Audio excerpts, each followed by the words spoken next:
Well, welcome everybody to Grandpa's birthday party, July 10th, 2020. And so since the pandemic is raging and we couldn't all get together face to face, we thought this would be a great alternative. And thankfully we have technology to make that happen.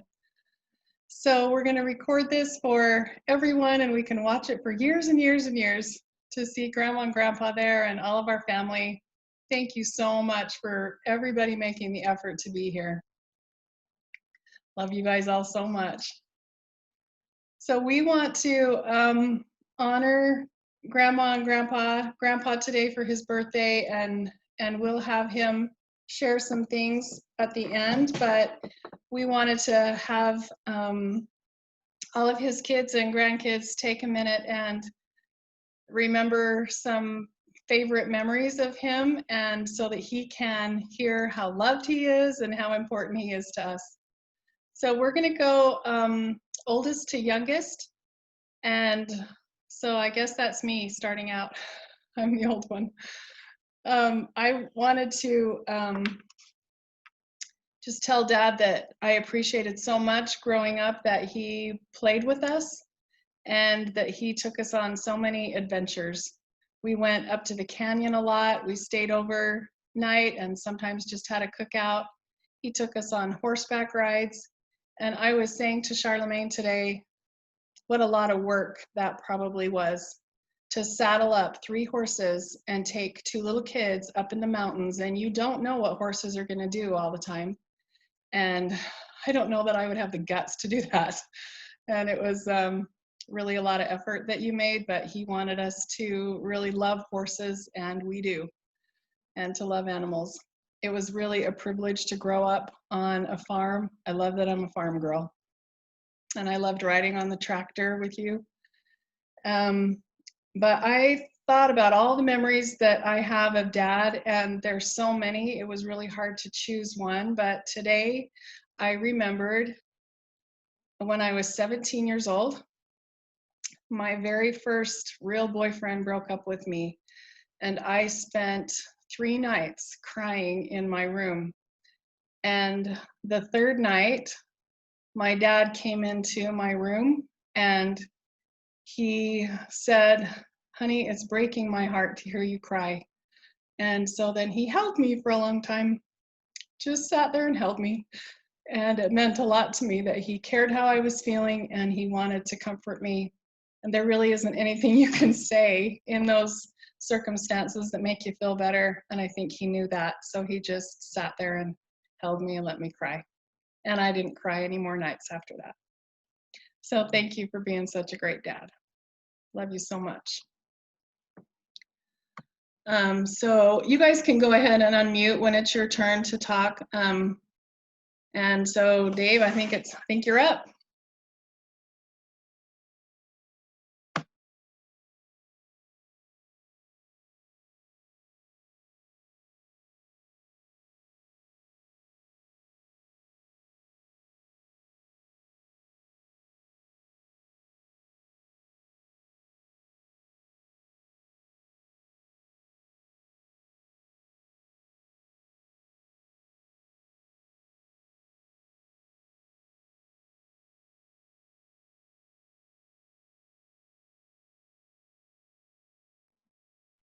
Mayor, it might help to go out and then come back in to the room. Sometimes that works.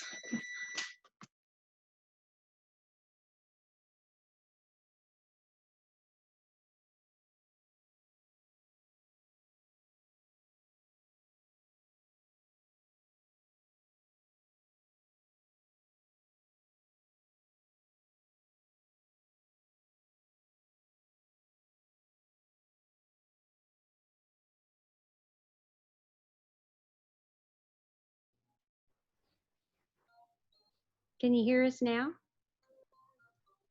Yeah. All right.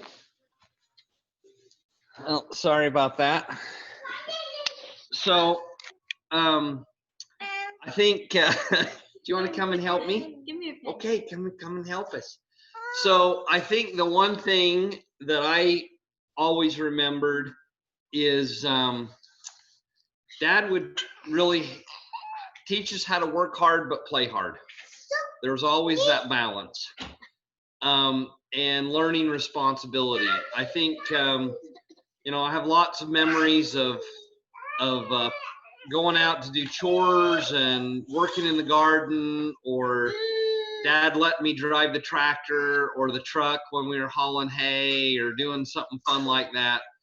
But I also remember playing football, wrestling. I usually was giggling too much to be able to do anything, but we used to do that. And Dad would take us to a lot of high school, either sports or other things that he was doing. So it was always kind of fun to be involved in that. One of my really fond memories is around being able to go and do chores.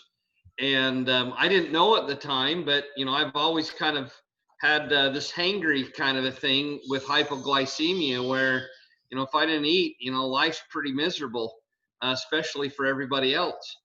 And I remember going out to chores one time and saying, you know, Dad, can't we just go in and eat? I'm so hungry. And he says, well, the animals are hungry too, and they can't help themselves. So let's feed the animals, and then we'll go in and we can get something to eat too. But I've always remembered that as we have to, you know, you have to kind of take responsibility and sometimes do the hard thing even when you don't want to do that. So that was a great lesson for me. Also had some really great memories with working with Grandpa in the Army and being in the Army Reserves with him and going on either summer camps to Korea or other Army weekend trips that, you know, Dad made it fun, even though it maybe when it wasn't so fun. So I always appreciated being able to spend that. And Dad always had just a excellent reputation that I was able to piggyback on. So those are some of my memories of Dad.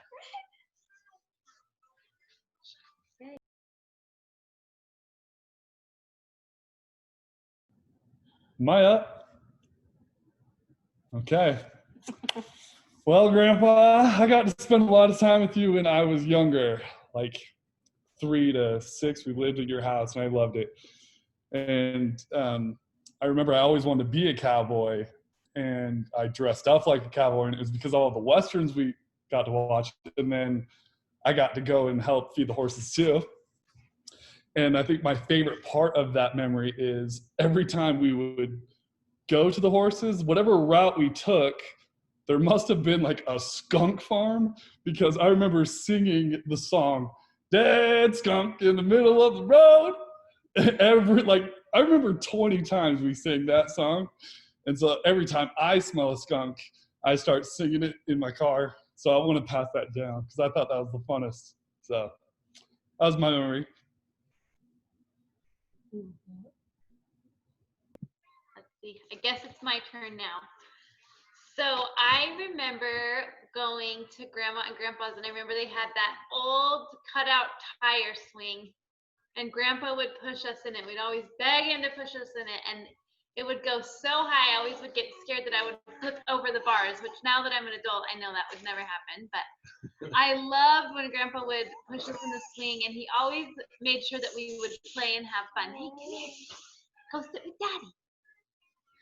And then I also remember when they would irrigate their yard that we would get to come and like swim in it. And I thought it was the greatest thing. We would put our swimsuits on and go at night and swim in their yard in the irrigation. And it was always such a fun time to go over to their house. So that's my memory.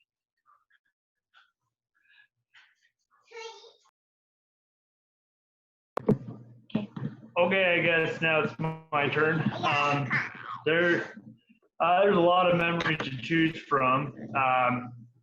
It's kind of hard to pinpoint one because you know, just can't not think of Grandpa without thinking of horses. That teach me how to ride them. I remember him how not to be afraid of horses after I got bucked off once. And then that's kind of scary. And then, but then it's also just like other little things like how excited Grandpa would get with the Easter egg hunts, and how he just would get so excited and make sure we all got our own, and then picking raspberries in the back and having him just tease me that I'm eating all of his raspberries. It was just so hard to think of memories, but it's just, couldn't think of any of them that weren't happy, which was great. And it was just too many memories to choose from.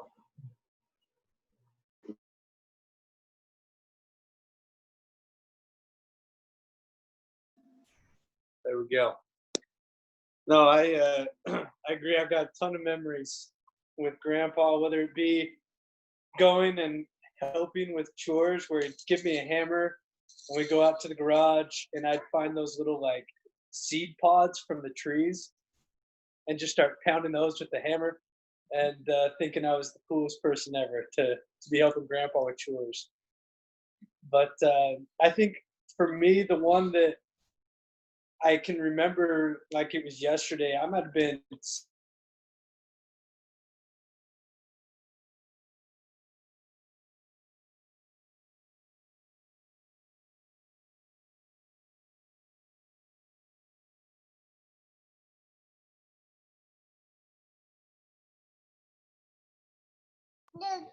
Hey, Brock, if you can hear us, I think you're frozen, my friend.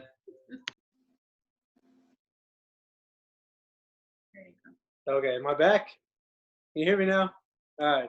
All sorts of technical difficulties over here. Sorry. So I was saying it was like 6 or 7 and spent the evening with Grandma and Grandpa. And in the morning, Grandpa was taking me to go get breakfast at One Man Band down the street. And as we were going, we kind of took the scenic route. And what we were doing is we were driving by all the widows in the ward because it had snowed that night. And he had a shovel in the back of his truck. And we stopped at probably 4 or 5 different houses and quickly shoveled the walks and then went and grabbed breakfast. And I remember being impressed then and still am now with just that life lesson of looking out for those who need the help and having fun along with it. So that's definitely my memory.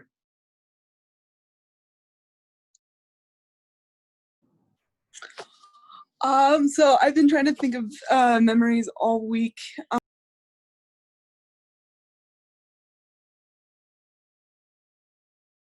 You're muted, honey. There we go. Hi. So I've been trying to rack my brain, like which one to share.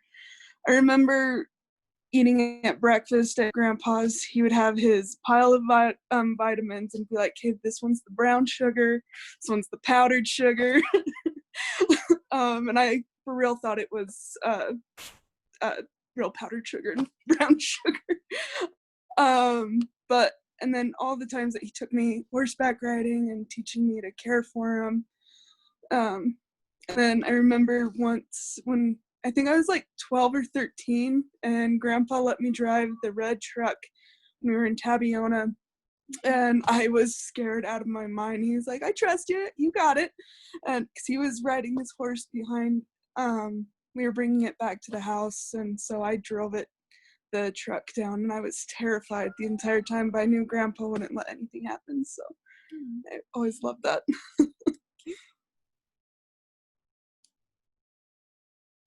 Okay, so it's my turn. So one of my memories is Lady's Horse and asking Grandpa to do that 1,000 times. And that was just the funnest thing ever. And it's something that I do with Hugh. I've done with like kids that I babysit. Like if someone's upset, I'm like, Lady's Horse. That's gonna get him. It's gonna get him every time. So Dante, no more. So that's one of them. And then, yeah, I remember breakfast and having waffles at your guys' house in the morning when we'd stay the night. And then picking raspberries in the backyard. And raspberries still today are my favorite fruit. And I think it's because we picked so many raspberries. And so those are my memories. Alrighty. Sorry, I'm gonna have a really hard time. I had lots of fond memories of Grandpa. And when I was trying to think of them, my favorite would have to be right before I left on my mission. And I'm sorry.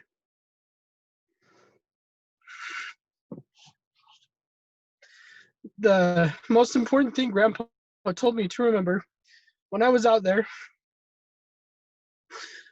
was that I needed to make sure that no matter who I talked to, that I loved them, and that I never looked at them in a way that God wouldn't look at them. And he had always told me that if I always just kept thinking of those people and the people that I served and not think of myself, that I would continue to just do what I needed to. And I've always taken that with me. And I've always learned from Grandpa, be patient and love those that you are with, because you don't know how much time you have. And so that would be my fond memory of Grandpa, is just the love he has for everyone and the patience that he has, even as a kid, even when I did stupid stuff, even when I was spending time at Grandma and Grandpa's. They never yelled. They always were just, well, it's okay, doggone it, you got to do what you got to do. But you pick yourself back up and you keep going. And so I love you for teaching me that. So that's my memory.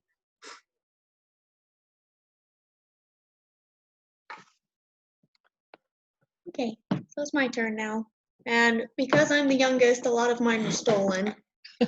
But I guess just to elaborate on Grandpa taking his vitamins and supplements at breakfast, and we would pretend that each one was a different food depending on what color it was. So I remember thinking that the brown ones were hamburger, and then the white ones were for milk, and the green ones were for green beans and things like that. And then obviously waffles, we had those all the time. And horses were a big thing. But another thing I remember is that if me and Tristan were spending the night at their house and we didn't have any pajamas, Grandpa would give me and Tristan one of his old t-shirts, and Tristan and I would wear them as nightgowns. And so that was kind of fun to be able to wear Grandpa's shirt to bed. So that's mine.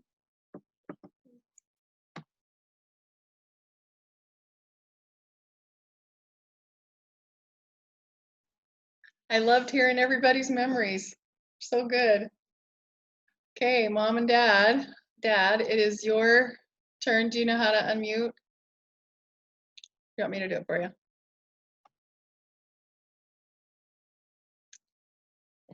Let's see.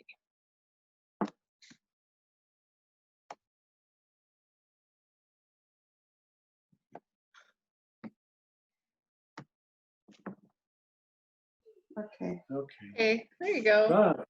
Got it. Okay. Dave and Shell, when they talked to me, gave me some assignments to talk about some things that, like tough times that we've gone through and what we learned from it. And I think maybe to start with, right after Grandma and I were married, we went on we had like a 2-week vacation time. We were married on the 14th of June, and the 1st of July, we had this 2-week vacation time. And so we went on a honeymoon that we hadn't gone through, and we went up to American Fork Canyon. Grandma had a great time. And anyway, when we came back from this, we had a draft notice in the mail. And we'd just been married, like a month and a half, and it was really a devastating time. We thought this was the worst disaster that probably could ever happen. And so Grandma went back and lived with her folks, and I went into the Army. And after a little while, I was assigned to a base, and after that, then Grandma could come and be with me. And so we rented an apartment outside, and it was just 2 young kids in San Francisco. 2 young kids from the country.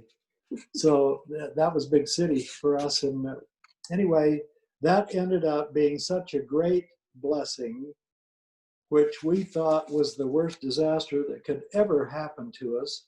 When I got out and started going to college, they passed a new regulation that allowed me to use my active duty time for the GI Bill. Before, if you could only use it if you were overseas in actual combat somewhere. So then we had 24 months of schooling that we were paid, I think, $140 a month, something like that, for while we were going to school. And then just as it ended, the 24 months, I still had probably not quite 1 year of school left. And just so happened that they extended it to complete any program that you're currently enlisted in. And so we got the last 3 years of our college paid for. We had to borrow money for the first one, and we were able to pay that off. So the worst disaster turned out to be a great blessing. And now, after we're retired, I have a retirement from the Army, and that really makes a difference in our resources that we have. And Grandma has full insurance. So this is just end up being so many positive things, plus all the great examples. And I tell you, the Army was very positive for me. I'd go back in a heartbeat right now if I could. We've had quite a few financial challenges, and I think probably everybody else has. We had a home out in Manila, and we decided to come into town so to be closer to Grandma and take care of her because she was having trouble. And my dad had passed away, and so I was like the oldest grandson. And the people who bought the home started to default in their payments, and the mortgage company issued us some kind of a penalty for we'd have to pay in order to resume control of that again. And right during that very same period of time, the new home that we bought in Pleasant Grove started having trouble with the garage. It was slipping on blue clay and pulling away from the house. And so it was like there were some problems with where it was attached, the garage was attached to the house. So anyway, we got through all of that, and I think there's another lesson is that we just need to let things go and don't harbor a grudge and move on. And it seems like things always, in the end, they work out. Another major, we thought was kind of a disaster. When I left school teaching and started work full-time for the Army, it was a great blessing to us because it was like, $1,500 a month more for being in the Army full-time than it was for teaching school. And we had to take 3-year hitches. And so we signed up for one of those, and I quit teaching school and we started working full-time for the Army there in Pleasant Grove. And the idea was that for full-time manning, the position was called, that we'd always have some continuity in the reserve unit because commanders and first sergeants come and go, and you'd have these full-time people that would kind of know what was going on and be able to have some continuity. Well, on the third hitch, we knew that there was going to be a change, and that if we accepted another reenlistment, that we might be moved. And so it wasn't very long after we began our third period of time that I was reassigned to California, to Los Angeles. And there's no way we wanted to go there. They gave us some of the names of some of the people that were working full-time there. And so I called one, and he said, well, I'm from New Mexico, and I don't know about you, but this is a hard place to live. He said, I drive like 8 miles, I think, away from the unit where we're working, because you can't rent something safe around the unit area because of the location. And so it takes me about 45 minutes to drive that 8 miles. And then about an hour and 15 minutes or something to go home because it's the bad traffic time. So we thought about it, and I decided we wouldn't do it. And we only had 24 hours to let them know what we would decide. And so I called him back and told him that when he called the next day, that we wouldn't accept that reassignment, and we would have to, he says, now you'll have to get out of the position. We said, yeah. So just about that time, I think it hadn't been very long, only a few days after we told him that we wouldn't do that, I saw my old principal at a social function, a wedding or something like that. And he said, oh, how are things going? And so I just told him that we had just been reassigned and I had to get out, and so I'm looking for a job. He said, you need to go right up to the high school because they have a psychology teacher that's moving to California. And so I went right up, talked to the new principal up there, and he sent me over to the district office, and I put in my application. And in less than a week, I had the job. So that was, we think the Lord really took care of us in that situation where we just didn't really know exactly what we were going to do. We didn't miss a paycheck. Yeah, we had some leave time at the end, some sick time that I hadn't used. And so it was really a positive thing there. Many times we can look back, and of course hindsight is always 20/20, and you can look back and see how you were guided in some kinds of little things that you wouldn't have thought that would make any difference at all, and in some cases it really did. And then I think it's always been a positive thing to have a good reputation, and I think hard work pays off mostly. Sometimes I don't know. Here's some other things that I've kind of come up with when I've thought about it. How I act affects how I feel, especially in relationships. And let me just give you one example. In this new ward that we moved in, and I can think of others too, there was a guy that we'd go to church and he just kind of rubbed me the wrong way.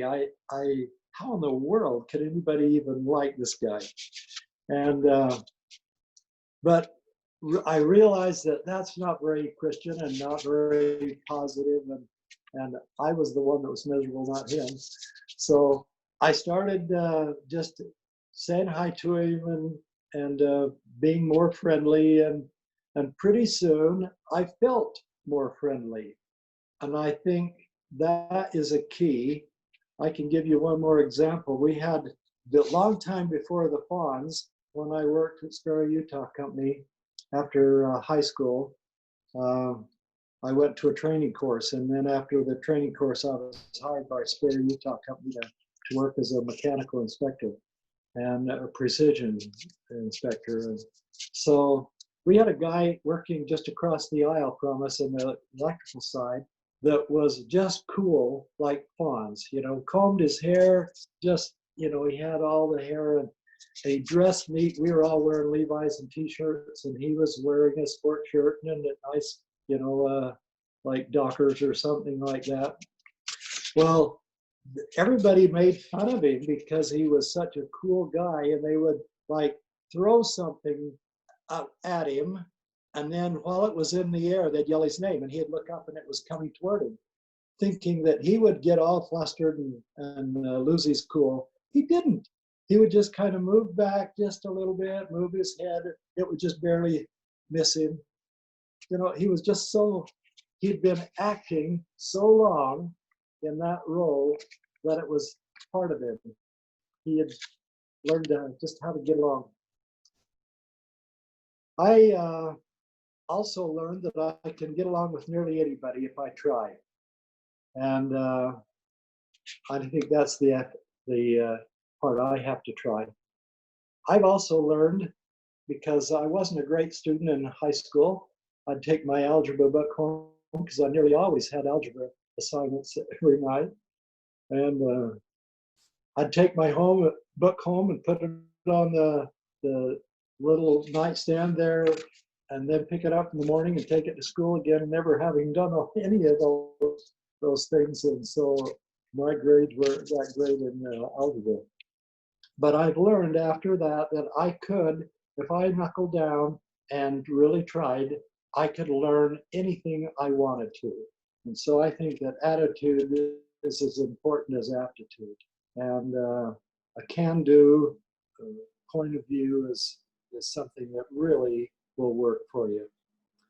Another thing I've learned, and a lot of times, like we'd have assignments to go to the temple, and the temple was hard to, because we were busy, it was hard to really go and enjoy it. You'd think, oh, I've got all these things I've got to get done, so right after we get done here, I've got to go do this and I've got to do that. And gradually I've learned that the temple and temple work has become a real joy for me. It's what a great blessing it has been for me. I've also learned that Alaine, Mom and I, Grandma and I, my sweetheart and I, once when we first were married, I think probably 2 weeks, maybe, we had an encyclopedia salesman come. And he sold us a set of encyclopedias for our children, because you know how important it is to raise children with good resources. So we bought this encyclopedia when we really couldn't afford that. We were paying for it long into the time we were in the Army after I got drafted. Mostly Grandma paid it off. But we decided, because we had to tell them right that night, now I can let you do this if you tell me right tonight if you want to do this or not. So we've decided that if there's ever any pressure from a salesman, the answer is no. If they can't extend and let us think about it, we don't want to do it. And maybe that's helped us in a few times too. I just want to let you know that it's been wonderful for us to raise kids and then to be grandparents. Our kids were just super fun, especially when they became teenagers. And a lot of people said, oh, teenagers, they're so hard to raise. You know, they always gone, they don't want to do anything. And our kids weren't that way. And especially in our evening meal was like show and tell. Shell and Dave would come home and they would have all kinds of stories about what went on that day, and it was just fun. What a great time we had listening to their good times. Well, some of them weren't good times, but a lot of times it was. And I think just wanted to let you know that being grandparents, Grandma just loved to take the kids in the old blue van, gather them all up, take them up to feed the ducks, or to go to the playground, or to do some of those kind of things. And I remember that the old blue van has so many good memories. Here was just a junky old, we bought it from a painter, and it had splotches of paint on it, and it wasn't nice in its interior. It was like rubber matting and metal on it there. Tyler and I stayed up in the canyon one night in it when it rained, and it was so cool to hear it rain on the top of the thing while we were just in there, and we were drying. We were having a great time. We had snacks and everything. But we had really so many positive times when the grandkids were little. And then sadly, you all moved away. So that Or we moved away too. Well, we did too, but they moved first. Oh. So anyway, we didn't have as many of those times while you were growing up. And so we maybe missed out on some of that. But I just want you to know how much we've loved all of you, and it's been a really positive thing to be parents and grandparents. And we hope you have as much fun as we've had. We love being great grandparents too. Yeah, it's good to see. Oh, thank you all for those little posts where you put the pictures of your little ones on the Facebook, and we get to see them. It's just wonderful. We love them. Yeah. And we like to see Lindsey and Krista's little puppies too. Yeah. In fact, we have their picture on our fridge. Yeah. We have Addison's little picture on our fridge. For school picture. Yeah. So all of those things make our life a lot better. And doing this Zoom thing, boy, what a neat thing. So we thank you all for the time it takes to set this all up and make it special for us. Thank you again. Yeah, thanks so much. We love all of you so much. I'll say.